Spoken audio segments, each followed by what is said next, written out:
la palabra. La misma se encuentra en Génesis 37 y vamos a estar considerando el versículo 20 y el 22. Vamos a estar hablando un poco de la historia de José, pero no voy a leer todos los capítulos, sino que voy a ir a los versículos pertinentes al tema de hoy. Vamos a estar en pie, vamos a hacer una oración antes de comenzar. Amantísimo Dios y Padre Celestial, gracias te damos, Señor Jesús, por otro nuevo día, Padre, otra nueva oportunidad que tú nos das de estar en tu casa para adorarte, para glorificarte. Te pedimos, Señor, que seas tú, Padre Santo, Padre bueno, Señor Jesús, quitando toda duda, Señor, quitando todo lo que impida, Señor, que el pueblo te adore, Señor, quitando toda gringola espiritual, Señor, que impida, Señor, que ellos puedan escuchar tu palabra y retenerla. Te pedimos, Padre, que seas tú poniendo corazones dispuestos, Padre, que seas tú, Señor Jesús, escudriñando cada corazón, Señor, y que esta palabra haga conforme, Señor, a tu propósito, conforme a lo que fue establecido por ti, determinado por ti desde la eternidad. Te lo pedimos en el dulce nombre de tu amado Jesús. Amén y gracias. Y leemos en el nombre del Padre, del Hijo y del Espíritu Santo. Ahora pues, venid y matémosle y echémosle en una cisterna, y diremos, alguna mala bestia lo devoró, y veremos qué será de sus sueños. Y el 22 dice, y les dijo Rubén, no derramaréis sangre, echadlo en esta cisterna que está en el desierto, y no pongáis mano en él, por librarlo así de sus manos para hacerlo volver a su padre.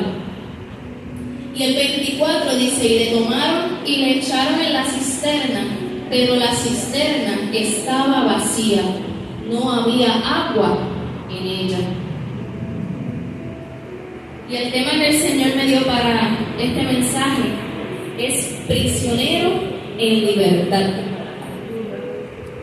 Y vemos en estos versículos que está mencionando que los hermanos de José planearon matarlo, y luego de matarlo, echar su cadáver en una cisterna. ¿Y qué es una cisterna? Una cisterna es actualmente como un tanque. En esos momentos era como un tipo de pozo para almacenar agua, y se utilizaba esa agua para tomar durante los momentos de sequía.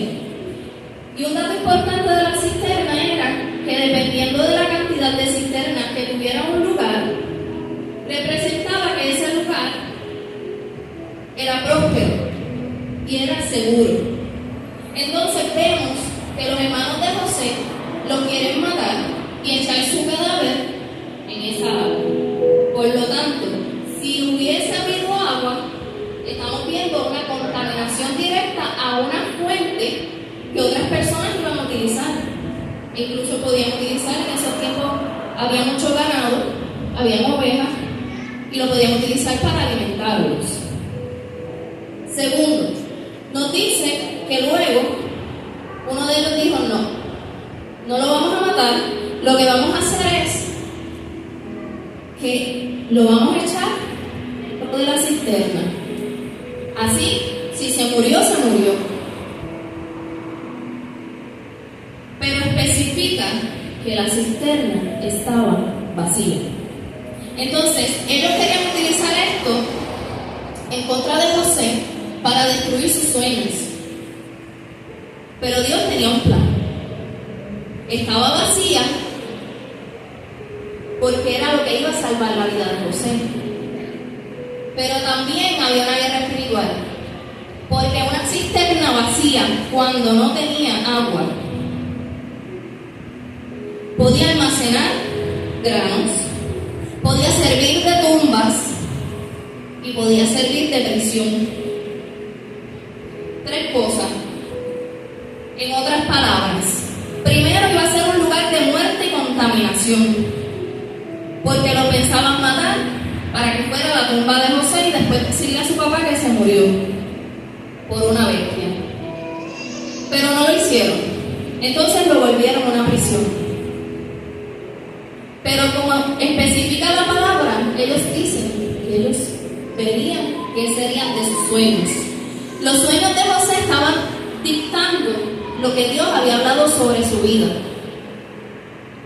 Y cuando hay un propósito, y cuando se menciona un propósito, al igual de que va a haber un cumplimiento, también el enemigo va a venir y va a querer matar tu sueño, matar tu propósito, matar tu vida.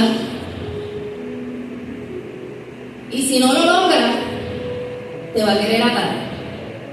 Entonces esto va más allá, porque una prisión, en este sentido, una cisterna que representaba una prisión, significaba aislamiento.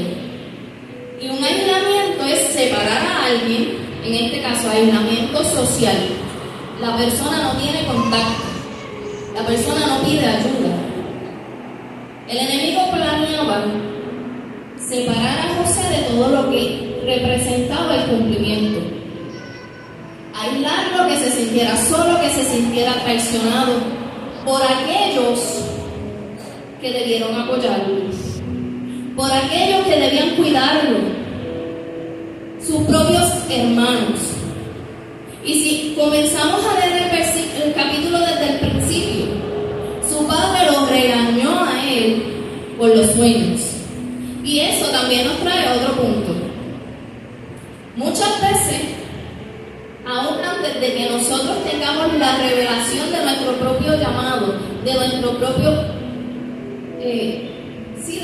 llamado, de lo que Dios quiere hacer en nuestra vida, muchas veces los que van a ir en contra de nosotros van a verlo, van a entenderlo, porque las burlas de ellos y el regaño provenían porque ellos decían: es que nosotros nos vamos a postrar delante de ti,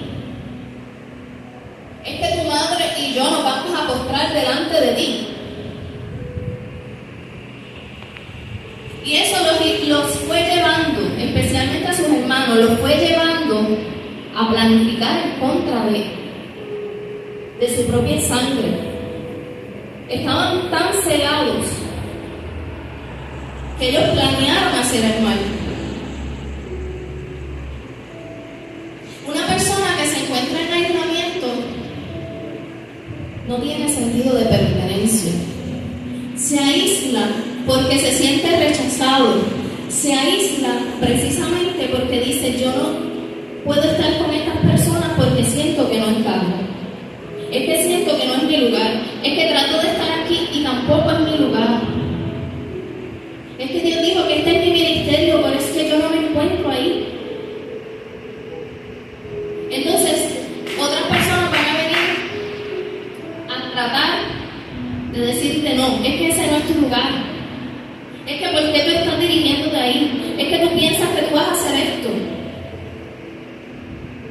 Pero algo que me llamaba la atención es que a pesar de que él estaba en una prisión en el desierto llamada cisterna, su fe continuó, su fe no desmayó, porque si seguimos leyendo la palabra, vemos que hay otro tipo de prisión que se llama la casa de Potifar.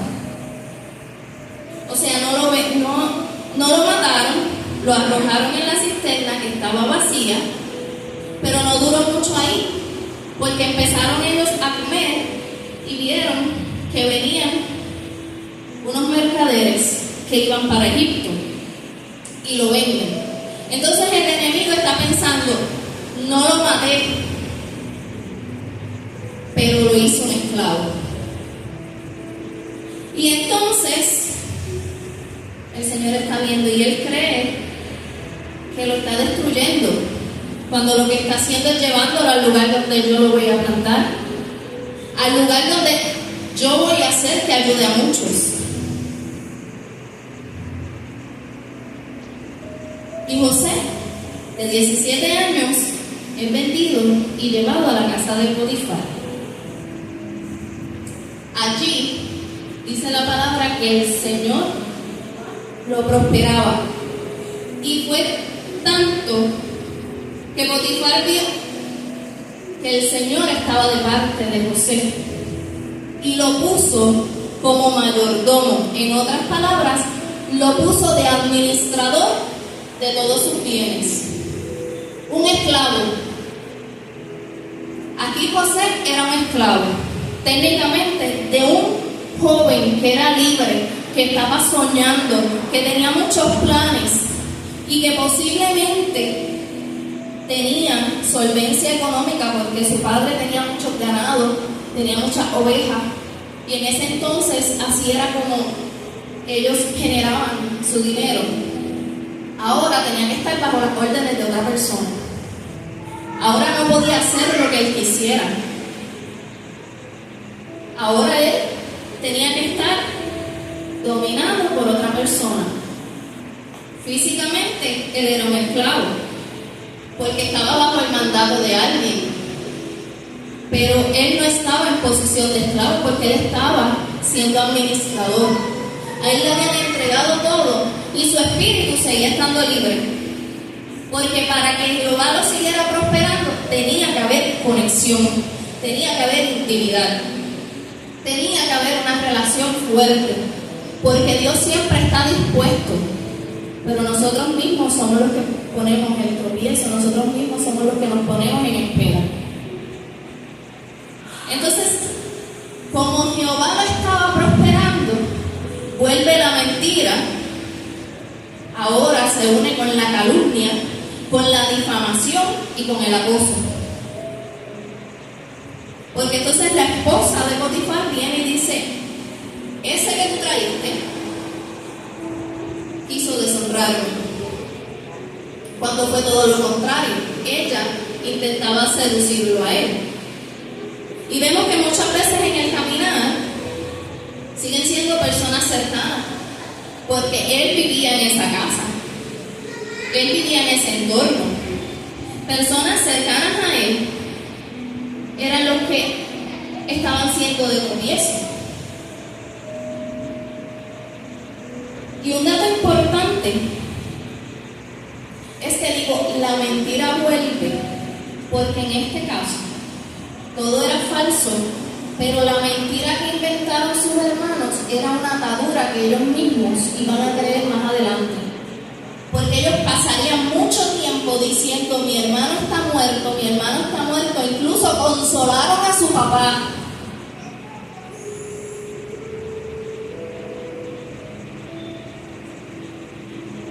Si fuera hoy, eso sería un panorama horrible, lo sigue siendo.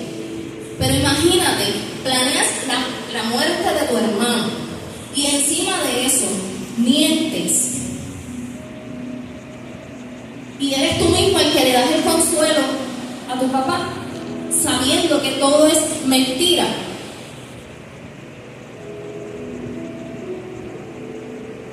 Entonces vemos que esa fue una atadura más. Pero José seguía caminando en lo que Dios tenía para él. Tal vez en sus momentos a solas él decía: Dios mío, yo no entiendo lo que está pasando. Yo no entiendo por qué yo estoy aquí. Yo no entiendo por qué a mí me vendieron. Yo no entiendo por qué soy un esclavo. Yo solo sé que tú estás caminando conmigo, que tú me sigues poniendo en favor, que tú me sigues poniendo en gracia, que tú sigues prosperándome y que tú no me vas a dejar tomar la decisión equivocada. Y llega la tercera prisión, que es la prisión literal, la cárcel, por una mentira. Pero si leemos en Génesis 39,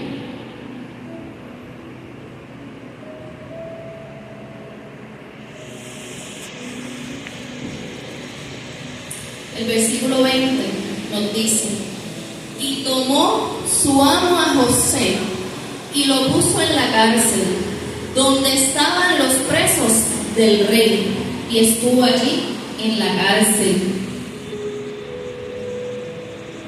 Y el 22 nos dice: y el jefe de la cárcel entregó en mano de José el cuidado de todos los presos que había en aquella prisión. Todo todo lo que se hacía allí, él lo hacía. No necesitaba atender el jefe de la cárcel, cosa alguna, de las que estaban al cuidado de José, porque Jehová estaba con José y lo que él hacía a Jehová lo prosperaba.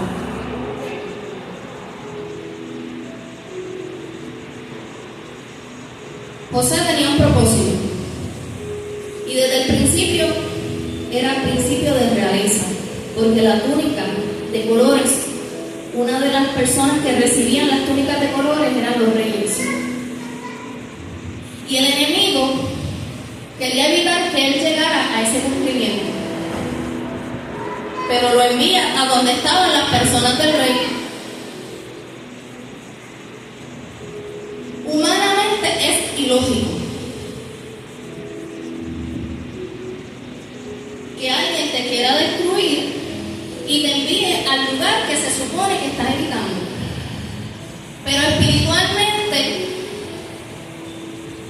Dios lo estaba llevando ahí porque ahí era donde iba a conectar a las personas que lo llevarían a cumplimiento. En la cárcel, un joven que se había criado con su padre, con su madre, con su familia, que lo habían dicho de todo, que lo habían humillado, que lo habían golpeado, lo más probable porque en el camino a Egipto tuvieron que golpearlo porque a los esclavos no los trataban bien, que lo humillaron, que dijeron mentiras de él y ahora él estaba cuidando a los criminales, a los rechazados por la sociedad, así como él. Porque a él lo rechazaron por una palabra. Imagínese usted que usted le diga que usted va para un lugar donde nadie lo quiere, pero el dueño de ese lugar diga, pues, necesito que me ayudes y hagas todo esto. ¿Lo hiciste bien? Ok, ahora vas a seguir haciendo todo lo de este lugar. Y uno se quedaría como, ¿pero qué pasó aquí? Pero es que cuando uno está haciendo las cosas bien, uno no tiene que temer. José no tenía por qué temer. José sabía que él estaba caminando en lo correcto, que las circunstancias parecían todo lo contrario, pero que algo Dios iba a hacer. Y vemos que es en esta misma cárcel donde después de varios versículos, después de varios capítulos, se vuelven a mencionar los sueños. Pero ahora no era él el que soñaba. Ahora él era el que los interpretaba. Entonces el que empezó como un soñador, ahora tenía el don de interpretación. Lo mismo que intentaron pisotear, lo mismo que intentaron destruir, lo mismo que dijeron, vamos a ver hasta dónde llega. Vamos a ver qué va a hacer de eso. Por eso tenga usted cuidado de lo que usted habla, porque en la boca hay poder. Los hermanos lo estaban usando para burla, pero ellos iban a ver hasta dónde iban a llegar los sueños de José. Porque precisamente son los sueños los que lo llevan a palacio. Entonces se encuentra con el copero y el panadero, que tienen sueños. Él se los interpreta y cuando le dice al copero su sueño, le dice, cuando te devuelvan tu posición, acuérdate de mí. Porque yo fui robado de los hebreos y hasta el día de hoy yo no he hecho nada malo. Imagínense la firmeza de este hombre.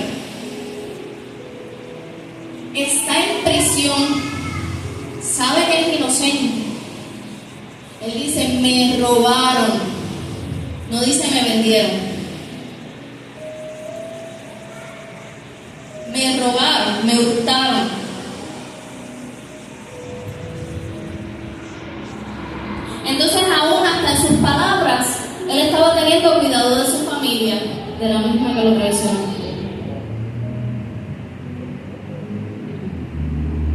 Porque si hubiese sido otra persona, hubiese dicho, es que a mí me hicieron esto, aquello, lo otro. Que era parte de su testimonio, sí, pero que él no permitió que eso lo endureciera. Él no permitió que las circunstancias cambiaran su corazón. Hasta que llega un día, 2 años más tarde, que ahora es el faraón, el rey, el que tiene el sueño. Y nadie podía interpretarlo. Porque es que la interpretación y el don viene de Dios. Y por más que traten de imitar lo que es de Dios, va a permanecer. Nadie en un reino completo, en un país completo, podía interpretar los sueños del rey. Y vino José a memoria del copero. Es que yo me acuerdo que cuando yo estaba en prisión, yo tuve este sueño y el panadero tuvo el otro, y así fue. Pero lo mandan a buscar a prisa. No fue que el faraón se quedó pensando, ¿tú crees que yo debo ir y buscar al muchachito que me está diciendo? No. Él puede interpretarlo, tráigamelo. Le cambiaron los vestidos, lo rasuraron y lo llevaron delante del rey. Cuando Dios te manda a llamar, te va a cambiar tus vestidos y no solo te va a sacar de ahí, te va a llevar a palacio. Y es allí en el palacio donde él le dice, mira, tu interpretación es esta. Son 7 años de abundancia y 7 años de hambre. Tienes que aprovechar los 7 años donde vas a tener abundancia para recoger todo lo más que puedas. Y ponte a alguien para que sea el que lo administre.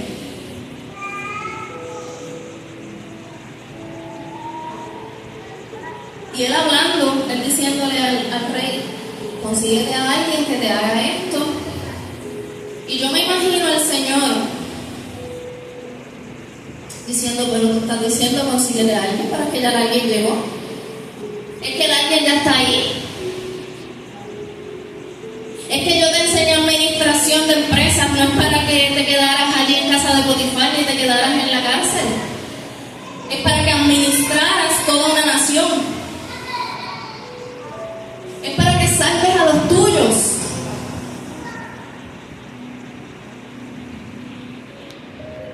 Y es ahí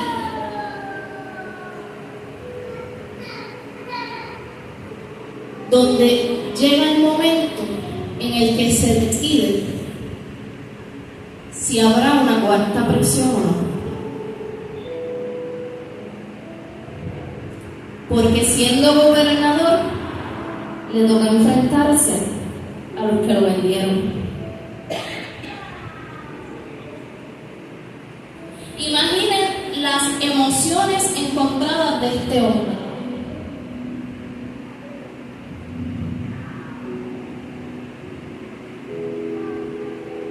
Imagínense 13 años donde tal vez él estuvo pensando ¿y por qué? Pero cuando él se encuentra con los hermanos que le tiene que revelar la verdad, establece la palabra que sus gritos se escucharon hasta el faraón. Imaginen la liberación que hubo en ese momento. Porque su espíritu era libre. Pero por más años que pasaran, las emociones de que tengo de frente a quien me lastimó, a quien me hirió, me vendieron, me querían matar. Ahora dicen que yo estoy muerto. Porque frente a José dijeron, mi padre está con Benjamín, somos tantos y tenemos uno que que está muerto. Ellos mismos se creyeron su mentira. Tuvieron que repetirla tantas veces que no salió de ellos. Entonces José tenía que tomar una decisión. O suelto todo lo que me dolía, suelto todo y sigo adelante, aprovecho lo que me queda con mi familia, aprovecho lo que tengo que hacer, puedo ayudarlos, puedo salvarlos. Porque recuerden que estaba en manos de José si morían de hambre o no. La comida estaba en Egipto, no estaba en Canaán. Ellos fueron a buscar comida. Pero ya José había decidido olvidar.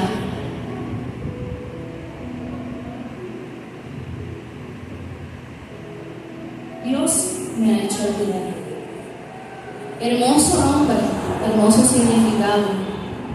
Pero ahora se iba a ver si de verdad lo había hecho. Ahora que los tenía de frente, se iba a ver si de verdad él había olvidado. Si solo eran palabras o si lo iba a poner en práctica. Y lo primero que él hizo fue abrazar a sus hermanos.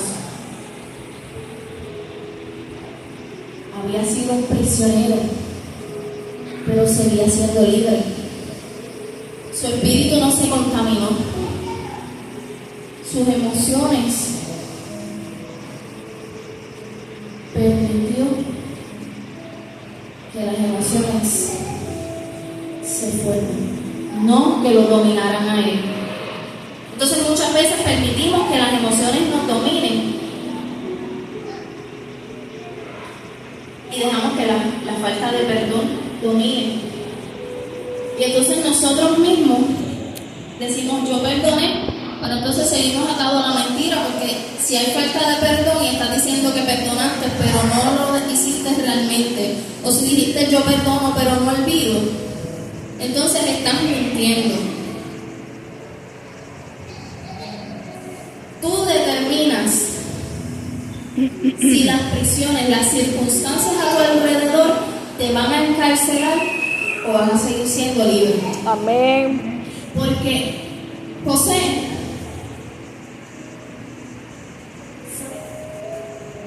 hizo realidad lo que nos dice en Primera de Pedro 4, el 8 y el 10.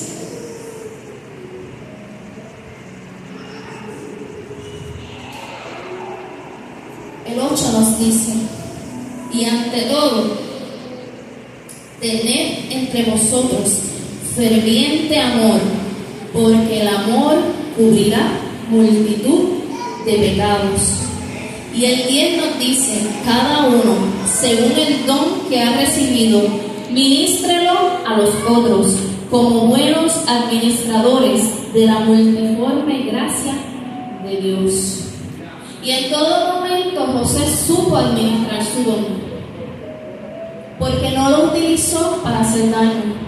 Al contrario, él siguió caminando hacia lo que Dios determinara para él. Y la gracia y la misericordia de Dios lo acompañaban. El favor y la misericordia de Jehová lo acompañaban y lo hacían prosperar.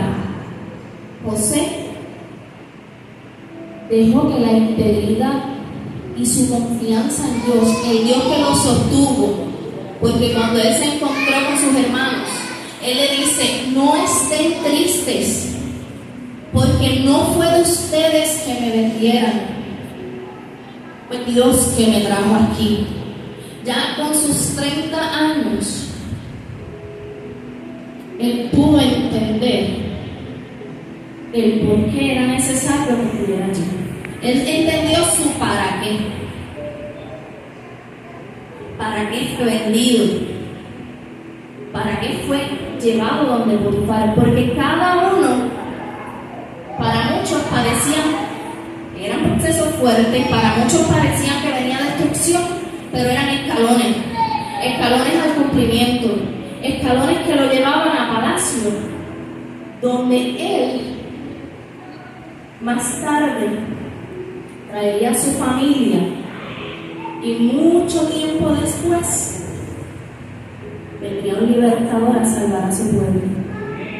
Entonces vemos de uno que libertó a un pueblo de la hambruna, viene otro que lo va a sacar a una tierra prometida. Y podemos seguir viendo la fidelidad de Dios.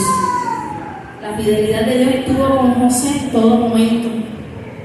Incluso permitió que José salvara a su hermano, porque en los planes de Dios nunca estuvo a hacerle daño. Tal vez otra persona hubiese dicho, pero es que ellos no lo merecen. Y nosotros merecemos que el Señor muriera por nosotros. Recuerden que así como José fue humillado, fue pisoteado, le dijeron calumnia, lo llevaron a la cárcel, estuvo con criminales, ayudó a muchos. ¿No hizo eso también el Señor Jesús?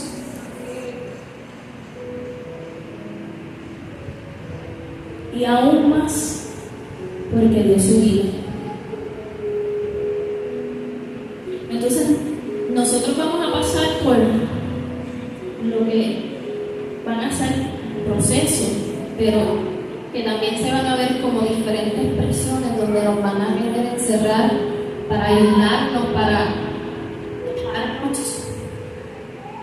para que perdamos la identidad, porque la túnica representaba realeza y tal vez para ellos la mancharon, la vieron, se la entregaron totalmente diferente a lo que era cuando José la tenía, que la cuidaba, la valoraba, pero el propósito nunca dejó de ser, y el propósito nunca dejó de cumplirse. Así que le pudieron haber quitado lo que le quitaron, pero él llegó. Así como cada uno de nosotros llegaremos a lo que el Señor tiene con cada uno de nosotros. Hasta que mi parte, Dios les bendiga.